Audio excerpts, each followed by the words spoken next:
Salut, chers amis en Jésus-Christ.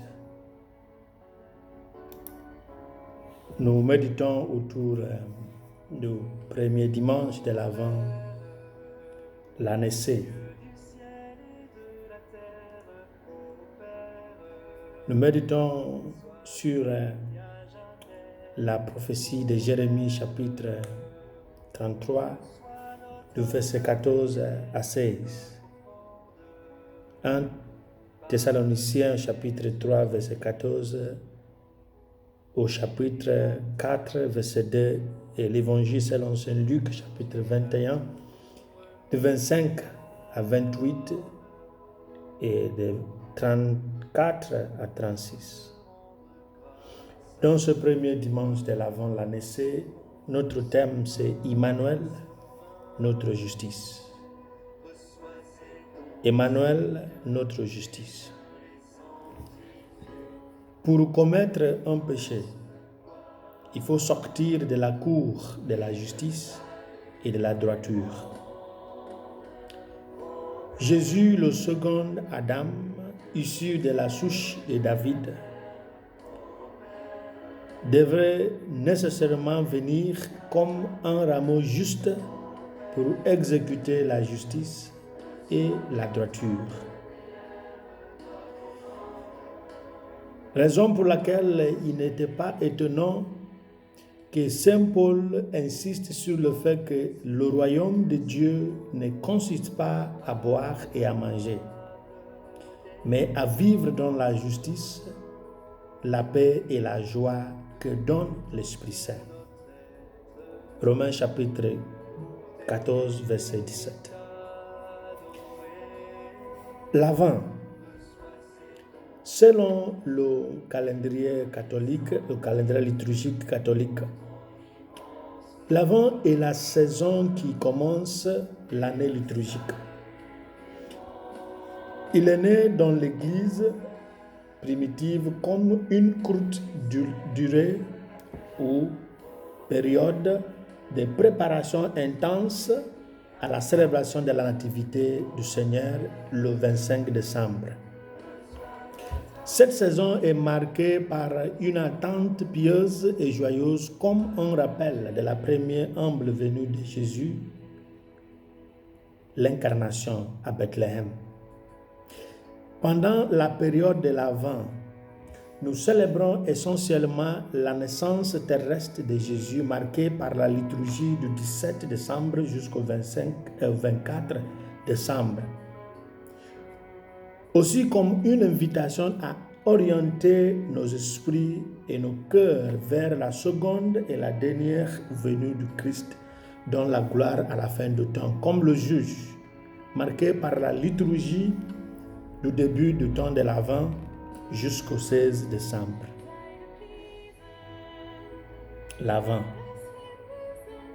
Nous avons les attitudes que l'Église nous propose durant cette période.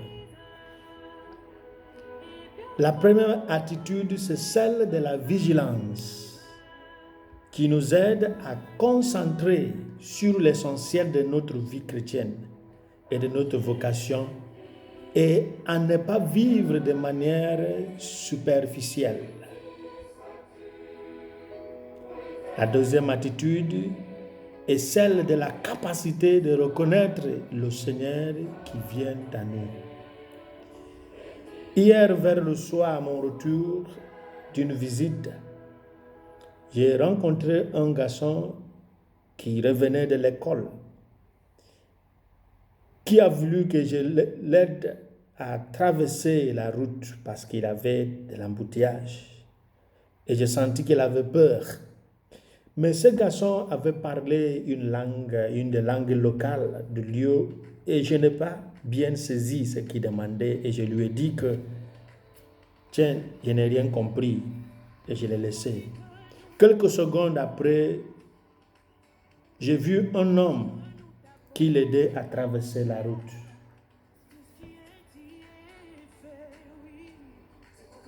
Et j'ai compris qu'il avait besoin d'une assistance.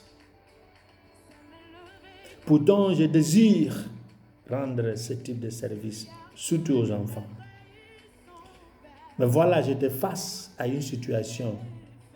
Pour le manque de patience, je n'avais pas demandé vraiment ce dont il avait besoin.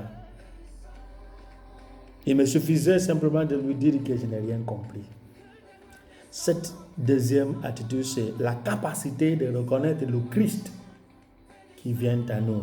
Des fois, ils viennent vers nous comme un pauvre et on le rejette. Des fois, comme un riche, on le critique. Durant cette période aussi, il y a deux personnages bibliques que l'Église nous propose. La première personne, c'est Jean-Baptiste. Jean-Baptiste, le prophète envoyé pour préparer le chemin du Seigneur, donc le précurseur, c'est un homme du désert.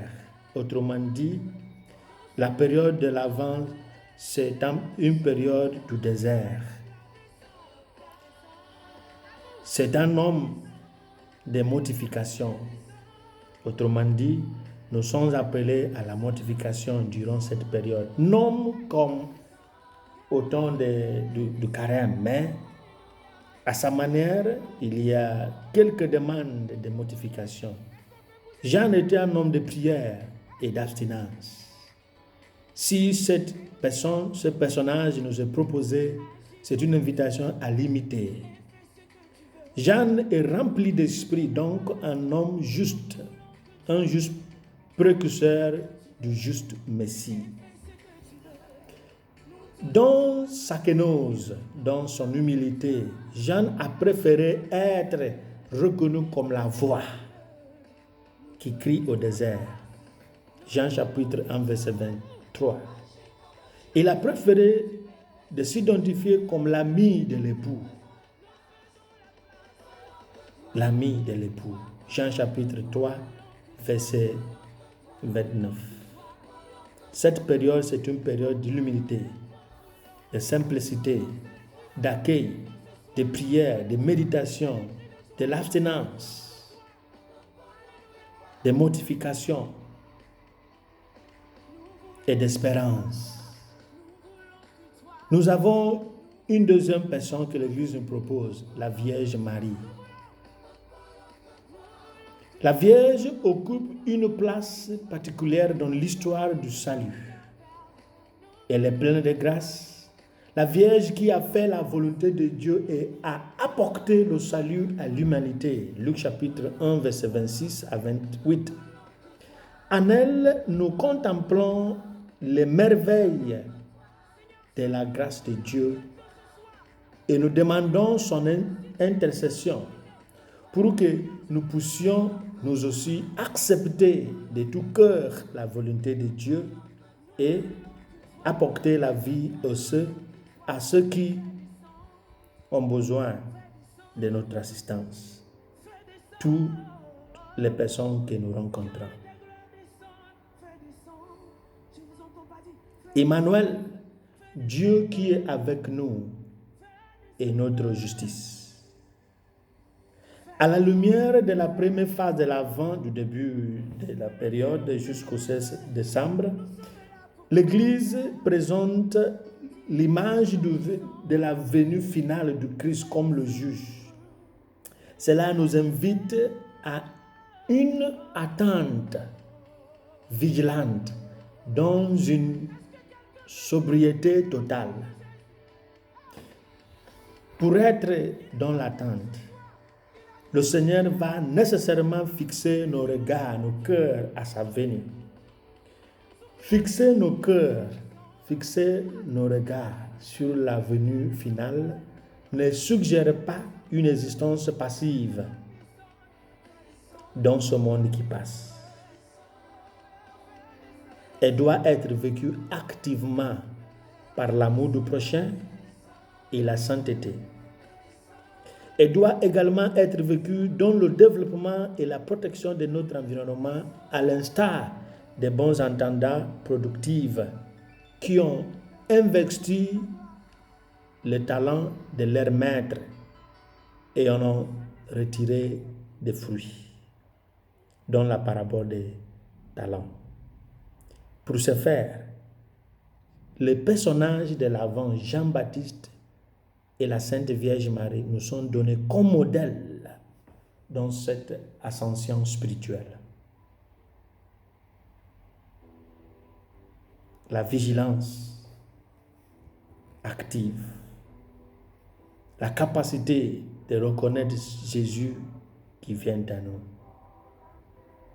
Demandons au Christ la grâce d'être des vrais intendants, très actifs, de faire tout ce dont on a besoin comme les intendants dans ce monde qui passe, pour ne pas vivre tout le temps en regardant vers l'avenir sans être productifs durant nos séjours dans ce monde.